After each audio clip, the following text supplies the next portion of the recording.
opinions vary. So we're glad that you're here tonight for tonight's timely topics. I get a lot of questions about the upcoming split impending. Some people walk around with a cloud over their head like they have this impending sense of doom. We're going to see kind of a brief audio presentation. I spent a lot of time doing a presentation myself, and then I came across this guy, and actually I liked his presentation better than the one that I had done, because he actually does a lot of historical tie-ins. I mean, the Methodist Church has split before for various reasons, and has merged with other denominations for various reasons, and you know, the current incarnation of the United Methodist Church is actually a fairly recent innovation. I mean, if you know, as you know, when I was young, it was the MEC, it was the Methodist Episcopal Church, which was not the United Methodist Church. It was different, and so we merged with the United Brethren Church, so we became the United Methodist Church. They don't call us United because we're united. They call us United because we merged with the United Brethren Church. This was made a few months ago. Some newsworthy things have happened since then, and I'll probably just let him go through his presentation, and then I'll mention that.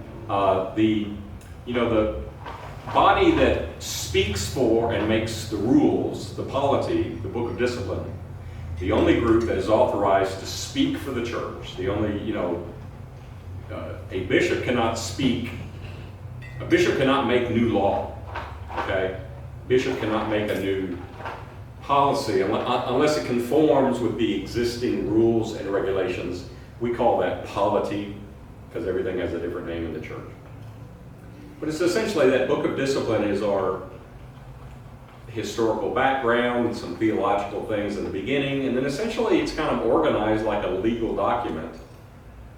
We are kind of organized in a similar fashion to the United States government.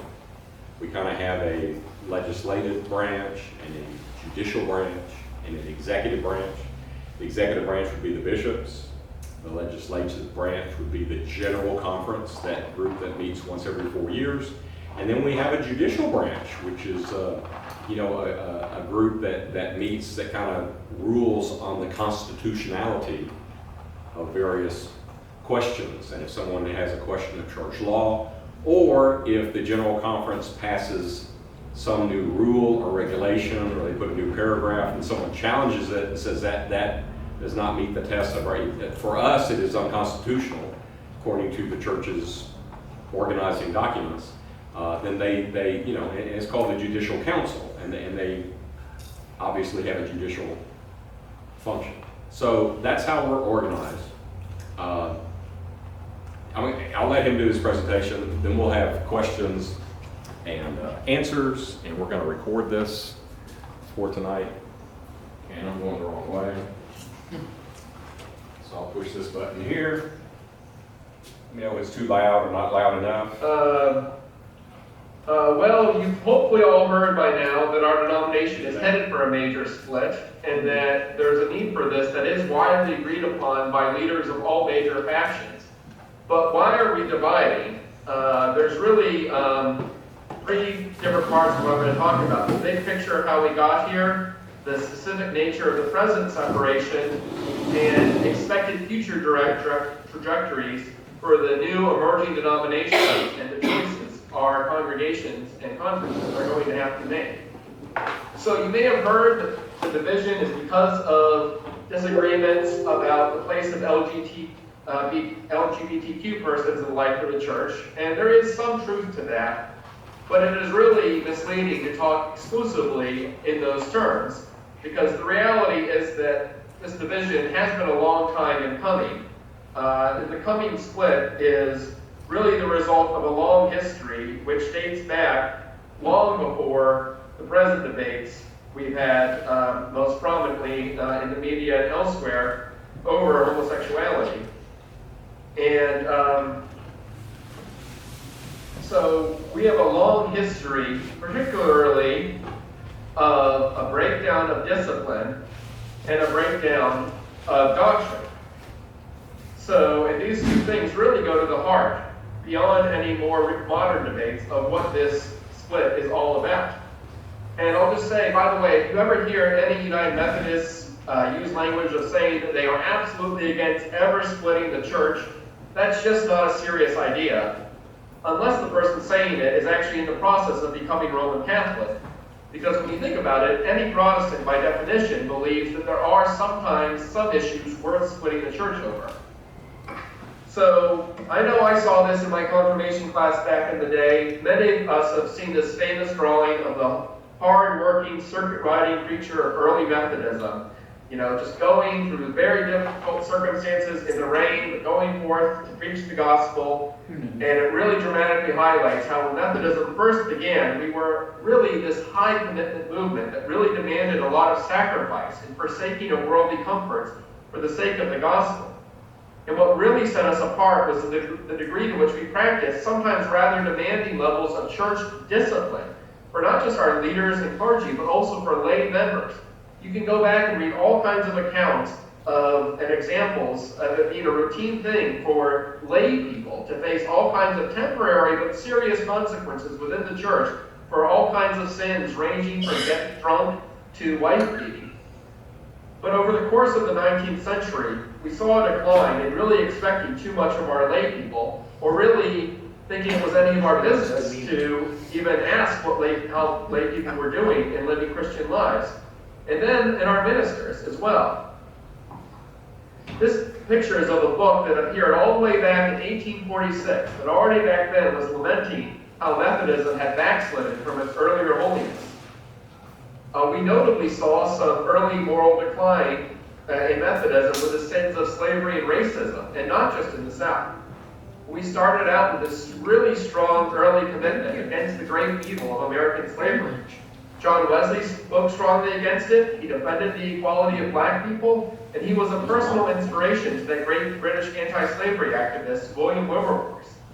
The 1784 Christmas conference that established American Methodism as our own denomination declared that one of the very central goals of our new church was to, quote, extirpate the abomination of slavery. Our early rules for Methodists were very clear that Methodists were forbidden from buying, selling, or owning slaves. But then this strong principled Christian stand conflicted with our culture. If we insisted too much on this moral stance, which was rooted in Scripture, there were fears that we would offend some people, that we would drive some people away, that we might especially offend some upper class people and lose a lot of money for our ministries. Any of this sound familiar? So then we started compromising on our rules against slave owning. We started looking the other way for Methodists involved in this sin. And this sin became increasingly accepted in some regions of our denomination. Then in 1844, we had a newly elected bishop who was openly involved in this inherently sinful lifestyle of owning slaves. That was what finally sparked the last straw in total crisis that split our denomination apart for decades. And then later in the 19th through early 20th century, you had the holiness movement in America. This was largely a movement of believers who took some aspects of John Wesley's teachings about Christians avoiding all sin and really ran with it. And over time, Methodists involved in the holiness movement became increasingly marginalized in much of what became our denomination. And eventually, some of these holiness Methodist pastors were essentially driven out and became exiles in the new denomination, like a new denomination, like the Church of the Nazarene. And when they left, our denomination lost a lot of positive influences for disciplined, holy Christian living. So all this I'm talking about is back 100 years ago. So our decline in discipline has a long history. But what about our decline in doctrine? By 1813, evangelist and veteran General Conference delegate Leander Munhall of Philadelphia was sounding the alarm about how the Methodist Episcopal Church was infected by liberal theologies, how Methodists were becoming more worldly, and how powerful elites in our denominational bureaucracy were pushing Methodism away from our own biblical doctrines on core issues like original sin and the authority of Scripture. And at the same time, you had the new theological movement of modernism that was widely attacking these and other core Christian teachings, particularly any supernatural parts of Christianity. Now, Munhall could be a bit strident and unnuanced and frustratingly vague, but in reading his 1913 book, Breakers, Methodism Adrift, it's really striking to see the similarities between his complaints and the complaints of many traditionalist United Methodists today. Here's what Brother Munhall lamented about our denomination back then. There was a great spiritual deadness throughout our churches. There was anti-biblical teaching that was heavily promoted by our seminaries, by our official denominational agencies, and by our own official denominational publishing house. In pulpit after pulpit of the churches of our denomination, preachers were no longer teaching their people about the core doctrines of human depravity and the judgment to come. And overall, our congregations are growing smaller, and many of the outsiders are having less and less respect for us. He talked about on the more liberal side, that was more re-envisioning the faith to something different from the more biblical faith of the Wesley brothers. Munhall placed a majority of the bishops, nearly all the other top denominational officials, in some more radicalized annual conferences. And on the more orthodox side that were carrying on the faith once delivered, Munhall placed other United States conferences, the majority of non-white American members, and then our annual conferences, most of them outside of the United States. He also noted a real problem, this is 107 years or 108 years ago, of bishops would use the same appointment power they have in our system today to elevate clergy who were more liberal in their theology and doctrine, so they would help the clergy be in churches where they have more influence and move up the ranks in our denomination, while many pastors were effectively persecuted in a way by being sent out to the equivalent of Timbuktu in their appointments, where they could be marginalized and not have as much influence if they were more evangelical, biblically grounded pastors. Again, this was a complaint that was over 100 years ago. And my friend Riley Case notes that by 1920, theological modernism basically controlled the institutional level of our denomination in both the North and the South. The colleges, the seminaries, the pastor's schools, the courses of study, the church press, Sunday school materials, even the Council of Bishops either were or would soon be in the hands of modernists 101 years ago. And those trends kept continuing over the next decades. Fast forward to 1966. Reverend Charles Keyser of Illinois published an op-ed that sparked the Good News movement.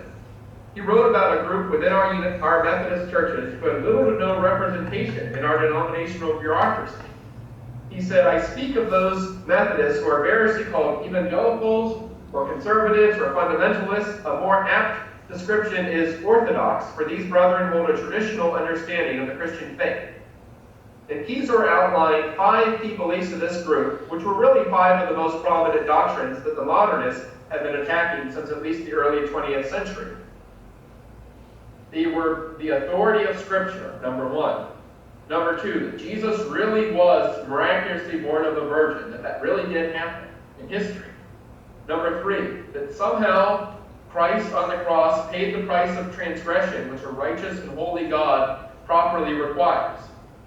Number 4, that Jesus actually physically and miraculously rose from the dead. And then number 5, whatever the details of the end times may turn out to be, there will come a day when Jesus Christ really will physically come back to earth. None of this should be remarkable for a Methodist to believe. I mean, it's all right there in the Methodist Articles of Religion, which is our core doctrine. It's been our core doctrine to the beginning. We now have the EUB Confession of Faith added to. But what I find most striking about Keyser's article is its title. He called his title, his article is called Methodism Silent Minority. He was explicitly describing folk who believe in these most basic biblical Methodist doctrines as having become a marginalized minority within what's now our denomination. And that's quite a shift from how in 1913 Brother Munhall declared that the majority of our members and ministers were loyal to such biblical and Methodist doctrines. So over 50 years of modernist dominance had taken a toll. Then over time, Good News was joined by other renewal groups, all with similar perspectives and fighting for similar causes, but with different personnel and different areas of focus. So in 1981, same year I was born the Institute on Religion and Democracy, IRD, and a specific United Methodist program was launched in 1994. In 1987, Life Watch was launched to focus on pro-life causes within our denomination. In 1995, the Confessing movement started to focus on theology and doctrine. In 2016, the Wesleyan Covenant Association started and is now leading the way towards preparing for a new conservative Methodist denomination.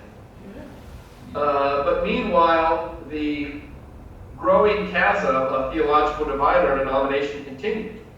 In the early 2000s, we had an active bishop of our denomination, Joseph Sprague, in my old stomping grounds of Chicago, who publicly denied such core Christian doctrines as the accuracy of the Gospel of John, as well as the virgin birth, substitutionary atonement, and physical resurrection of Jesus Christ.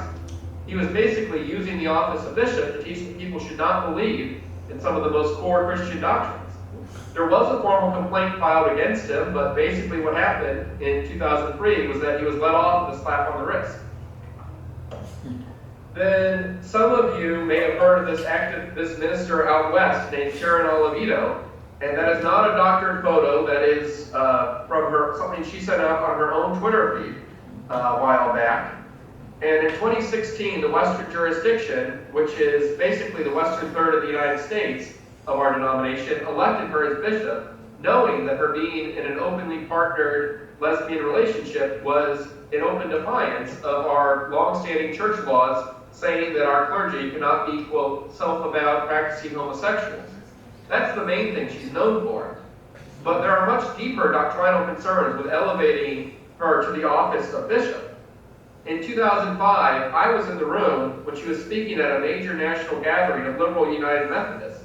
Among other things, she urged addressing both the benefits and flaws of scriptures. Well, what do you mean by quote-unquote flaws of scripture? Well, Oliveto made clear that one flaw she saw in the Bible was the, quote, theology of election and chosenness, unquote, which she rightly recognized is taught in the Bible. And then it got really bizarre when Oliveto started teaching at this public event about the account in Acts 16 of Paul casting a demon out of a slave girl. According to Oliveto, getting to be free of the demon did nothing to make that girl's life better and probably made it worse. So now we have a bishop, a top leader of our denomination, who is on record as teaching about the flaws of Scripture and the benefits of demon possession. About a year after she was elected bishop, she used the bishop's office in Denver to publicly teach that we should not, these are her exact words, create an idol out of Jesus Christ. But how can you possibly create an idol out of somebody who already is God? Well, according to Oliveto, Jesus actually had such sins as his bigotries and prejudices, unquote, and that as an adult, he needed to experience, quote, conversion. There are multiple reasons why, according to our denomination's own official rules and standards, Oliveto should be removed from the office of bishop.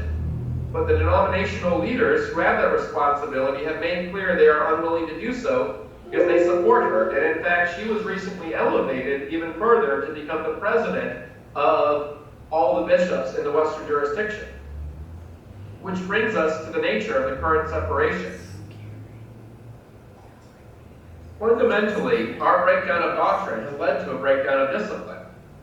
And this has finally reached the breaking point. All of our ministers vow to uphold the United Methodist Book of Discipline. Among other things, our discipline officially teaches that all individuals, yes, really all, are of sacred work, and that we do not hate our friends and family members and church members that are, through no fault of their own, find themselves attracted to people of the same sex, or are confused about their own experience of dysphoria or tension about their own gender identity. We urge compassion and love for all people, including loved ones in the LGBTQ community. At the same time, we do teach the biblical standard that sexual relations are a gift only for monogamous heterosexual marriage. And so if somebody wants to be elevated to be set apart as a United Methodist minister, our standards are clear that they must abstain from premarital sex, adultery, homosexual practice, pornography, or performing same-sex weddings. And there used to be a widespread sense, with some exceptions, that even if you disagreed with these standards of the discipline, if you were a bishop or a leader, you were not going to let ministers just break these policies because you all vowed to uphold them. It's just a matter of basic integrity, of keeping your word. Or if you were going to undermine the spirit of the law, generally people would at least find a way to focus on some little technicality or loophole of the discipline so that they could at least have a small sliver of honesty in saying that they were following the letter of the law. But then in February 2019, in St. Louis, the specially called General Conference effectively reaffirmed these standards and also closed not all, but the majority of the main loopholes to better ensure consistent enforcement of these and other standards for our clergy. And this added enforcement for laws we already had on the books was necessary because there was a growing trickle of clergy, including some bishops at entire annual conferences, who were declaring publicly that they would refuse to follow our rules. But then, after the 2019 conference, this trickle of rebellion exploded into a flood. And the older model of liberal clergy, bishops, and leaders who follow the rules even when they personally disagree is increasingly being replaced by more militant, rule-breaking sort of liberalism. And people across the spectrum are recognizing that this is just not sustainable. It just simply does not work to be united in a denomination of some 13 million members and dozens of annual conferences and other groups we're organized into around the world if we cannot agree to follow our own rules for how to work together. It simply does not work to stay united when we are getting increasingly divided and contentious and fighting one another, all the while our denomination keeps dying off in every part of this country. We can keep fighting and fighting at the next General Conference, and the next, and the next, and the next, with lots of costly complaints and church trials and bad press in between, until one side finally wins. But by that point, there might not be much of a denomination left in it. It's widely admitted that our disagreements over sexual morality stem from much deeper theological disagreements, such as some of the issues I mentioned earlier. So over the course of 2019, there were various quiet dialogues about how to find ways to separate into different denominations and how to do it in a way that maybe might not be completely amicable, but maybe could at least lessen some of the level of the bitterness and seen elsewhere, and avoid the lawsuits over property where we've seen other denominations spend tens of millions of dollars of people who used to be the same denomination suing each other over church buildings. So you have this group of 16 leaders from across the theological spectrum with representation from bishops, different parts of the globe, different caucus groups like the Confessing Movement, and WCA, etc., gay people, ethnic diversity, etc. And with a professional mediator, they hammered out a plan that has a lot of flaws. I'll admit that readily, but it is a compromise that they could all live with. It's called the Protocol on Reconciliation and Grace Through Separation. When the General Conference is able to meet, hopefully later this year, it should be the top order of business. It does seem, from looking out, that liberals in the group played hardball, and so there's a lot of specific terms that are unfair. It's not what I would call a great plan or what I would come up to if it was entirely up to me. But at this point, some version of this is really the only realistic way forward. So here are the most basic terms. First of all, it's important to understand that regardless of what happens with the name, the two main new denominations that are going to emerge, each one of them is going to be very different from the United Methodist Church as we have known it. And don't trust anybody who tries telling you otherwise. So there will be two main new denominations emerging. There will be a liberalized post-separation United Methodist Church, as people are calling it, or the PS-UMC for short. And then there will be a more evangelical, globally oriented Methodist denomination, whose name is yet to be publicly released. There is provision and possibility in some talk about a third or additional denominations forming, but that really, frankly, doesn't seem likely at this point. Then, according to the terms, the PSUMC gets to inherit, I'll just ask if people need to talk to their spouse or somebody in the background, if you wouldn't mind muting themselves, and I would ask my co-hosts for some help with that. But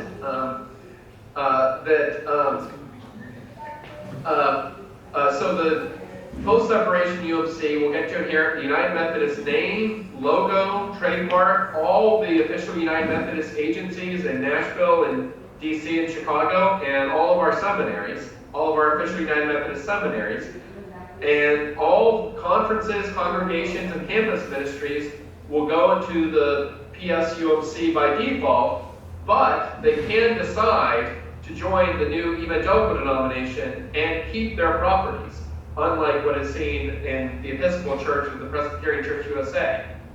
There was concern, talk for how certain ministries in Africa and for people of color in this country could be hurt by this split, and so there is $39 million as part of this deal. $39 million is set aside for Africa University in Zimbabwe, and which is the United Methodist University in Zimbabwe, and as well as ethnic ministries in the United States through 2028.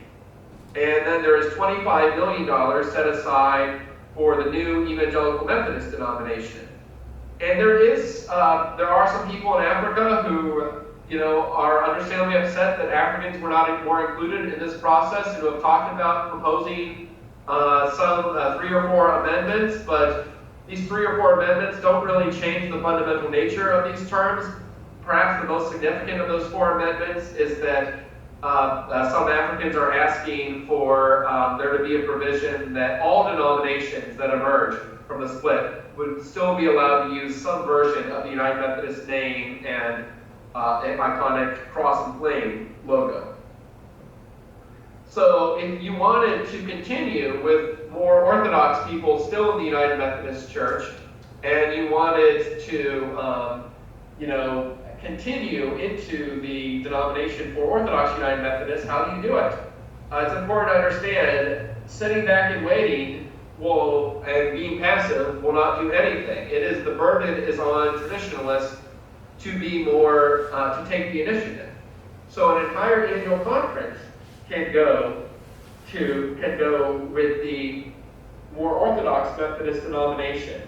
And you can have a resolution submitted to your annual conference, just like resolutions would be submitted at any other annual conference session, to say, hey, we want to go with the Orthodox Methodist Church. Or you can have somebody stand up on the floor and say, I want to make this motion that we align with this denomination. And if at least 20% of the people in the room voting support a right for your motion to be heard, then you have to have a debate and you have to have a vote on that motion. And then it is not a fair and free election. The part of how the hardball I was talking about from the liberal side was that they blatantly, essentially, we've heard some talk in our country about allegations of rigged election, but I can tell you this is a blatantly rigged vote, that the liberals have rigged it so that it is liberal negotiators appear to have rigged it so that it is a 57% vote to stay with the denomination that keeps the same standards that we currently have in the Book of Discipline. And so a 57% vote to stay traditionalist, then the conference will move into the new denomination and have to disassociate itself from the post-separation United Methodist Church. But if just one person over 43% vote against such a resolution, then the post-separation United Methodist Church gets to effectively take over the annual conference. And there is a deadline of about 1 year that's provided for in the protocol. And if there's no vote by this 1 year deadline, roughly 1 year from the time of the general conference to the end of the deadline, and if the annual conference has a chance to meet and they don't have any vote, then by default they get taken by the post-separation United Methodist Church. And then congregations and campus ministries are treated essentially the same way. And the process for them would apply either if they wanted to say, I'm not waiting on my annual conference, I want to join the traditionalist denomination, or my annual conference voted to go with a more liberal denomination, I don't like it, I want to join the more conservative denomination. Or this would also apply to if it's, say, an annual conference in Missouri or Western Pennsylvania or elsewhere says that they want to join the traditionalist denomination, and some congregation or campus ministry can say, wait a second, we're more liberal, we don't want to follow our annual conference.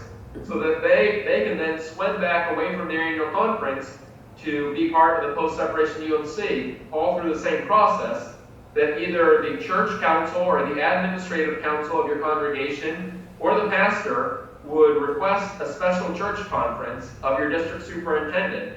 And once the request is made, the district superintendent has no right of discretion. Once the request is made, it must be held. That's a matter of right within 60 days of the request.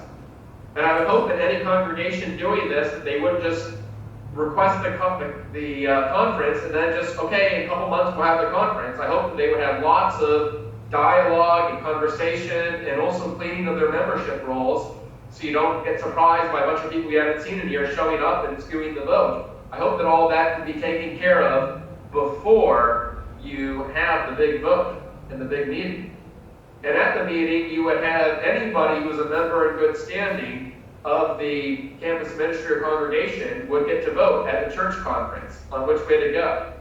And the church council would get to decide in advance whether it would take a 2/3 or a simple majority. I'm sorry, I have a typo. I said 2/3 of simple majority. I'm going to say 2/3 or simple majority vote to go for a different direction than go with a different denomination than the rest of your annual conference.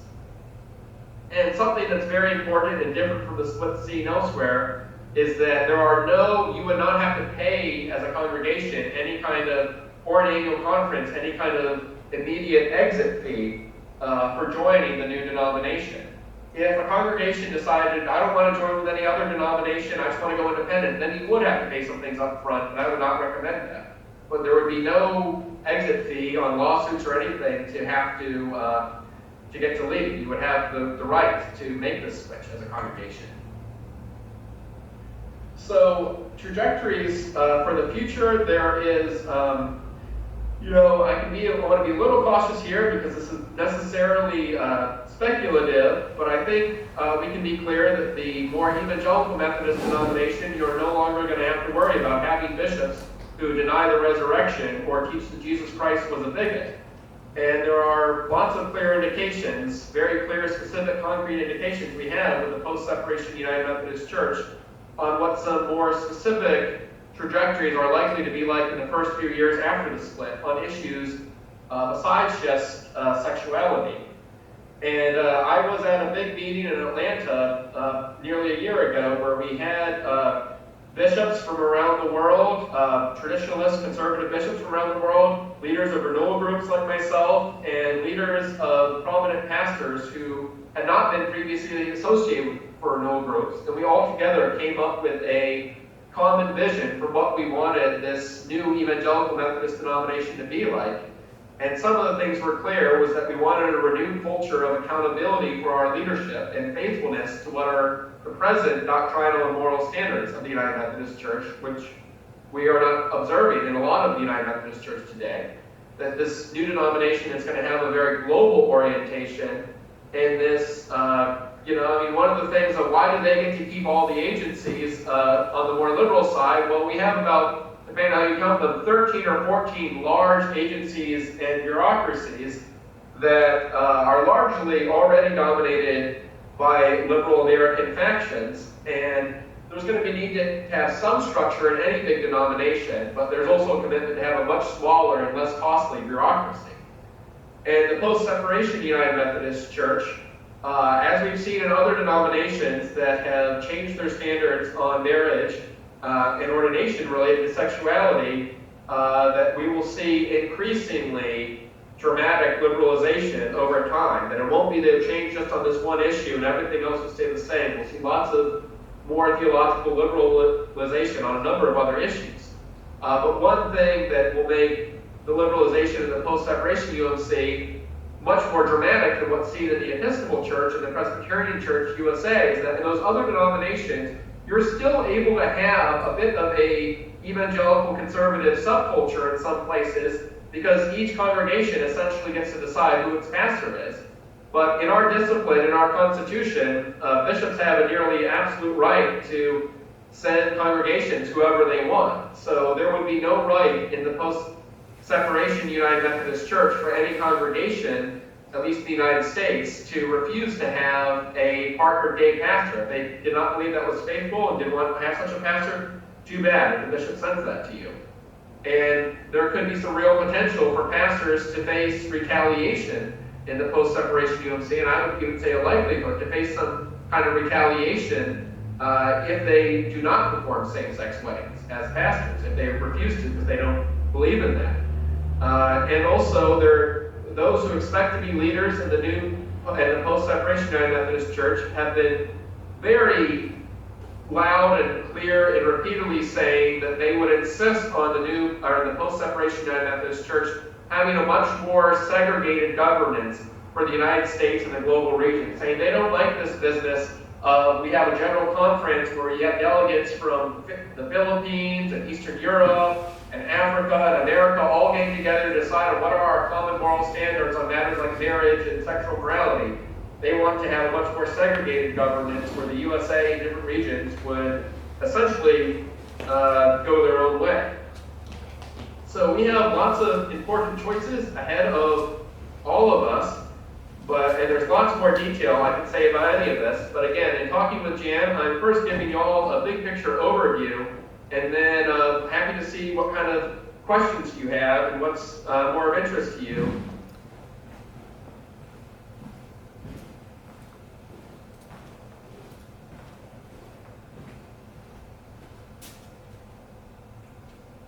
Here we go. So, maybe that was more detail than you wanted to know. But here's some updates of some things that happened since this has been recorded. There definitely will be more than 2 options for people that want to leave the broader United Methodist Church. There is obviously kind of an orthodox or more traditional, more conservative. I don't really like any of those labels, but we'll call it historic Wesleyan theology, conservative theology, orthodox theology. Definitely a group of them going. That had been kind of spearheaded by this group called the Wesleyan Covenant Association. They were one of the organizations that had a representative at the meeting where they kind of hammered out a potential deal, this protocol of separation. They have actually come together and met and have come up with a name for a new traditional conservative Methodist denomination, and it has been named the Global Methodist Church. So going forward in a few years, you're going to see signs all over the country of churches that say Global Methodist Church, and so it's just kind of that more traditional Wesleyan theology. There's also quite a few churches that are going to separate because the post-separation United Methodist Church is not nearly progressive enough for them. And so there's actually a much more liberal, progressive, again, I don't really like these terms, but just, I hope you know what I mean when I say those. I don't like labels, but there's a branch of that's going to leave because in their mind, the post-separation United Methodist Church is not nearly progressive or liberal enough. And so they want a much more theology that kind of work, theology is on a spectrum, and we got people on this side, we got people on this side, and so, there's going to be people in the middle, and people here, and people there. We need to decide what we're going to do at some point. And one thing that he really didn't make clear in this presentation is the simple reason that churches don't just leave right now. Because the discipline has, and always has, a thing in there called the trust clause, which means essentially the worldwide Methodist Church owns this property, right? When we give money to our local Methodist church, this congregation, this specific congregation, does not own this specific dirt that I'm standing on. Okay, it belongs to the larger Methodist church, and we hold it in trust for them. Now, if we decide we're going to leave, they'll say, well, okay, fine, good luck, give us the keys, and all your bank accounts, and all your, you know, I mean, they get every asset that the church, you can leave anytime you want.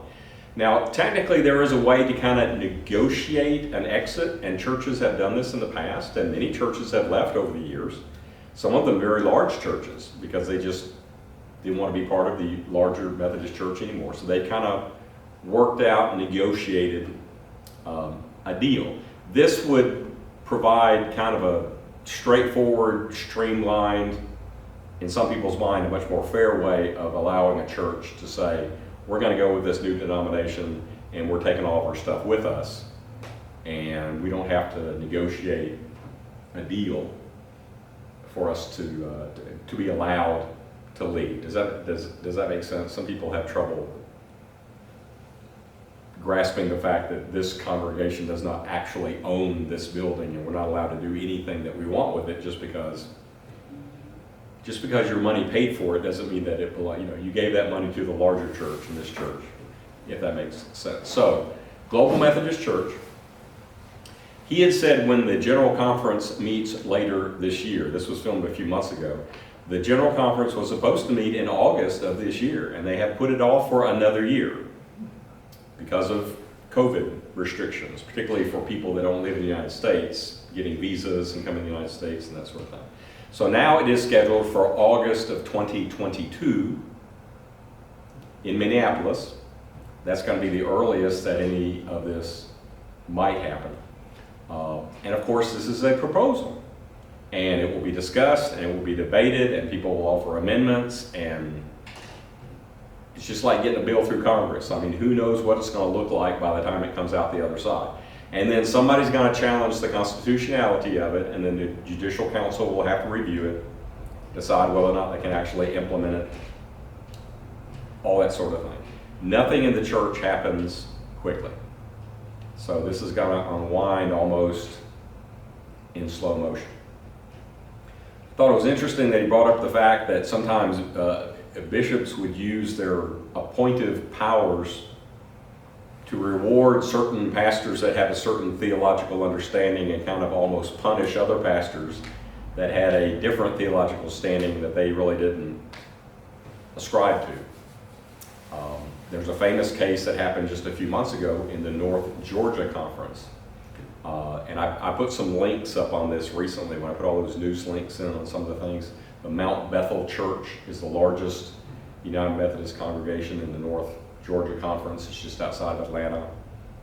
I don't know how big it is, 4,000, 5,000, 6,000 members. It's a great big church. Well, they moved their pastor at like the last second, didn't go through that discussing it with the staff parish, meeting with the pastor, they didn't do any of that stuff. He just got a certified letter saying, you know, starting next month, you won't be there anymore. And it kind of started a fight between that church and the bishop. It's come to light that that church, their property and their assets is about $35 million. So it's a pretty hefty church. The bishop wanted to appoint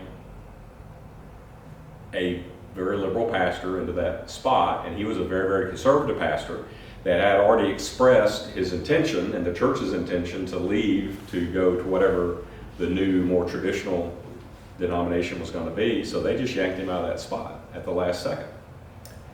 This has created a fight. The bishop has used some techniques and has essentially declared that the leadership of the church has gone rogue, and to protect the church and to protect the future of the church, the North Georgia Conference and the bishop of the North Georgia Conference has filed legal stuff to seize the assets of that church. There are many stories of particularly local pastors who are appointed year to year, don't really kind of have that kind of, you know, I mean, I'm an elder in full connection. It's almost like having tenure at a university. You're guaranteed to be appointed somewhere. Local pastors do not have that protection. They are appointed year to year to year. Some of the outspoken local pastors all over the country that have really expressed a desire to join this more conservative denomination, whatever that ends up looking like, have discovered that they're not being appointed to any church the next year. So they're just being taken out. So conservative pastors are being removed from large churches. Bishops are seizing. 10 bishops are using legal things to seize the assets of certain churches for tens of millions of dollars in some cases. $30 million in the North, $35 million in the North Georgia Conference. A church has had their assets seized by the conference. And we're still a year away from this meeting, so it's not going to be pretty. It's not going to be as polite and amicable as you might think, as you might hope. So the new conservative denomination will be called the Global Methodist Church. The General Conference will happen next August 2022, although there are some rumors that it may be put off for another year. In the meantime, there's all this behind the scenes stuff by people who genuinely feel like they need to try to save the United Methodist Church from this rogue element. Questions? Comments? Does this make more sense to you now, what we're going through? Yeah, but it's gonna take me a year to get my brain around it. I mean, the General Conference will be next year, so Yeah. the earliest that absolutely anything can happen is next year. And then churches will be given, churches and, annual conferences, the Holston Annual Conference. I mean, surely someone is going to bring it to a vote. Do we want to remain part of the, whatever the post-succession, the PS, United Methodist Church? Do we want to be part of the PS Methodist Church, or do we want to be part of this more traditional denomination, which now has a name? It's called the Global Methodist Church. Doesn't each church get to decide? And each church will get to decide. But first you need to see what your annual conference is going to do, right? So, I mean, if your annual conference says, well, we want to be part of the new traditional denomination, and you want to be part of the new traditional denomination, well, you're kind of brought in by default. And then those churches that want to stay with the post-separation UMC, they can vote and decide. I mean, ultimately, each church is going to be allowed to decide where they want to go. So this is a discussion that we'll be having for the next couple of years. And people say, what do you think we ought to do? I say, I don't know. I think we ought to do what God wants us to do. That's what I think. And no matter which denomination we end up with, on Sunday morning, we'll still gather in the sanctuary, and we will still worship, and we will still try to build ourselves up in wisdom and in maturity, so that we can be strong, so that we can go out in the world and do God's work, and we can reach and talk to the people outside the walls of this church. And some people have a lot of anxiety about this. Some people are really upset about it. There are some clergy that I know they're just beside themselves, because they don't know what's going to happen. Well, I don't know what's going to happen either, but I don't care what happens, because God is with us and God loves us, and we will do whatever we think is best in that moment. And we will come to agreement together, right? I mean, this is one of those times where the entire church decides the future of the church. So every member of the church will be given voice. And individuals who feel differently from how the church as a whole decides are welcome to go find a church that has chosen to go to the other one. Exactly. I mean, you need to attend a church where you feel comfortable with the doctrine and the theology and the practice of that church and the people in that church. And if you're not comfortable there, well, you need to find a church where you are comfortable. And God bless you. I mean, we're all on the same team. We have different understandings of this, but we're still all Christians, and we're still on the same team. And some of these things sound odd to us, and some of our things sound odd to them. I'll let God work it out. I'm not, it's above my pay grade. Judgment is above my pay grade. So this congregation has had no discussion that you're aware of? We've had discussions, but they've really kind of been informal in nature. We really haven't done like an official count or vote or poll or Straw vote? straw vote. I mean, number one, I don't like votes. I would really. Sometimes you're going to have to vote. Sometimes you have to vote. You're absolutely right. And this is one of those times where, I mean, we will vote and we will count the number of people there. We will count the votes, yay and nay, and there will be a thing. This many people voted yay, this many people voted nay. And that is one of the few times that you do that. I prefer to talk about stuff until we have a general agreement or general consensus. And even if you don't 100% agree, you say, well, I understand why we're making this decision. And I'd rather go this way, but I love you guys and I'll still go with it. So it's, but this is one of those cases where, I mean, you're gonna have to take a vote and each individual will do it. And the church council will decide how that vote's gonna be done. They may give us some guidance, I mean, is it gonna require a simple majority? Is it gonna require a super majority? Is the ballot secret? Is the ballot public? Do you make people stand up and say, if you think this way, go this side of the room. If you think that way, go that side of the room. I mean, I don't know. All of that is to be decided. And that's at least a year or two away for us to do. So we have plenty of time to talk about this. We have plenty of time to kind of let it unfold. In the meantime, there's a lot of work that needs to be done right here, right now. So we just need to get busy doing that.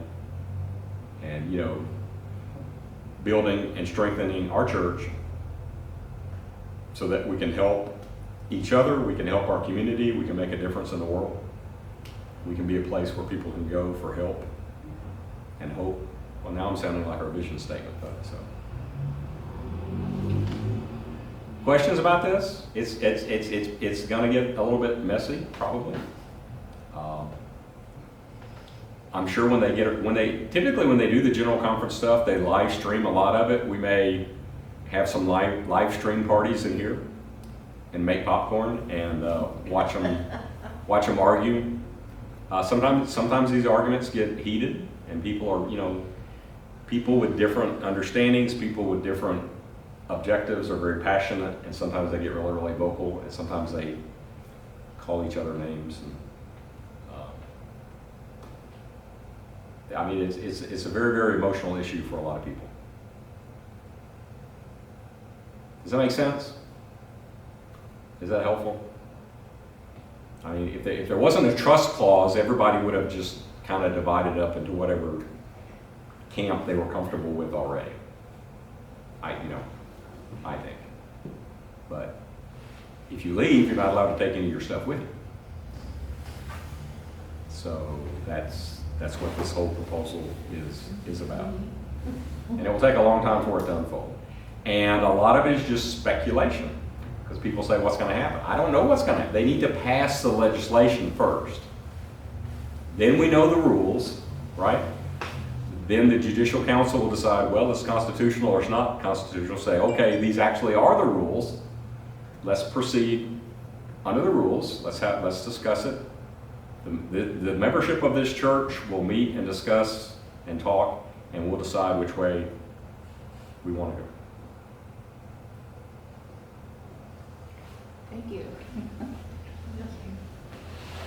I'll put a lot of links with this for more information, including if you're watching me on YouTube, I'm editing this out because I just violated